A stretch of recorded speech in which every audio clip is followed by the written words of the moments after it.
തുറക്ക്. ചാവിയില്ലേ? ആ അളിയാ എന്തൊക്കെയുണ്ട്? ഏയ് ഇതൊന്നും ഇവിടെ നടക്കൂല കേട്ടാ. ഉള്ള കാര്യം ഞാൻ പറഞ്ഞേക്കാം. എന്തോന്നടേ? എന്താന്നാ ആ എന്തിനാണ് നിന്റെ ഉദ്ദേശം? ഈ വീട് ഇങ്ങനെ പൂട്ടിയിട്ടിട്ട് തോന്നുമ്പോ അങ്ങ് പോവുക, തോന്നുമ്പോ വരിക. ഓ, അതാണ്. ഇതിങ്ങനെ നാശാക്കാൻ വേണ്ടിയല്ല നിങ്ങൾക്ക് തന്നേക്കണേ. അപ്പൊ ഞാൻ വീട് തുറന്നിട്ടിട്ട് പോകണോ? അത് നിന്നെ പോലെ ഒരു അടുത്തുള്ളപ്പോഴ്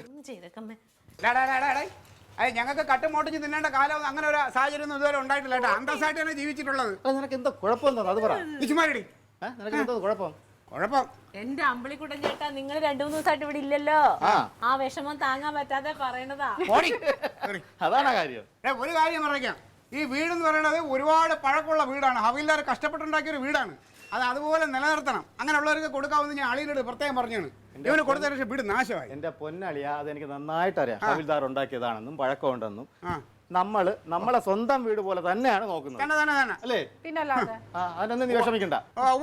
നീ നോക്കാൻ ഇങ്ങനെ ഇറങ്ങിയത് നോക്കും രാവിലെ ആവുമ്പോ. ആ നോട്ടം അല്ല പറഞ്ഞത്. ഇതൊക്കെ അധ്വാനിച്ച് ഉണ്ടാക്കിയവർക്ക് അതിന്റെ ബുദ്ധിമുട്ടുണ്ടാ. അത് നിനക്കറിയില്ലല്ലോ. അത് പോട്ടെ. ഇപ്പൊ നിന്റെ പ്രശ്നം ഇപ്പൊ എന്താണ്? നീ പറ. അത് പറ. എനിക്ക് ഒരുപാട് പ്രശ്നമുണ്ട്. ഒന്നാമത്തെ പ്രശ്നം നീ തന്നെയാണ്. ഈ വീടും ഇതും ഒക്കെ തന്നെയാണ്. ഇപ്പൊ ഇവിടെ അങ്ങനെ പോകണോ? നമ്മൾ ഇവിടുന്ന് പോണോ? അയ്യോ നീ എന്നെ കൊതിപ്പിക്കല്ലേ. എടാ പോണെന്ന് പറഞ്ഞാൽ എത്ര നാളായി. എന്നിട്ട് എവിടെയെങ്കിലും പോയിട്ട് വീണ്ടും തിരിച്ച് നാളല്ലാതെ ഇവിടെ തന്നെ വന്ന് കിടക്കും. എന്നാ നീ ആവശ്യമില്ലാത്ത കാര്യങ്ങളിൽ ഇടപെടല്ലേ കേട്ടാ. എന്തറിഞ്ഞിട്ടാണ്? എൻ്റെ അളിയനെ പറഞ്ഞാൽ മതി.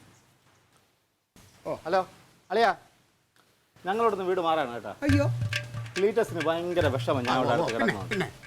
ഞങ്ങൾ ഇന്ന് തന്നെ പോവും. ഒരു 2 ദിവസം കഴിഞ്ഞിട്ട് ബാക്കി സാധനങ്ങൾ എടുത്തോണ്ട് പോവാം. ഓക്കെ ശരി. വെച്ചരാ കേട്ടാ. ഇമാതിരിയുള്ള നീ നിന്റെ തമാശ അടിയൊന്നും എൻ്റെ അടുത്ത് വേണ്ട കേട്ടാ. അല്ല, നിന്റെ നെഞ്ചിലെ കല്ല് താഴോട്ട് ഇറങ്ങിയാ ഇപ്പം. തമാശ എന്താ തിരക്കണിക്കാൻ കയറിപ്പൊടി. തമാശ കളിക്കണം എൻ്റെ അടുത്ത്. അമ്മ കണ്ട അമ്മ കേട്ടാ അമ്മേ? അവൻ പറഞ്ഞത് കേട്ടാ? അവൻ എന്റെ പരിഹസിച്ചത് കേട്ടാ? ഇതൊക്കെയാണ് ഇവിടെ സംഭവിച്ചുകൊണ്ടിരിക്കുന്നത്. എന്റെ പൊന്നടാ, അവന് നാക്കല്ലിന് എല്ലില്ലാതെ എന്തെങ്കിലും പറഞ്ഞതായിരിക്കും. പോട്ടെ, നീ അങ്ങ് ക്ഷമിക്ക്.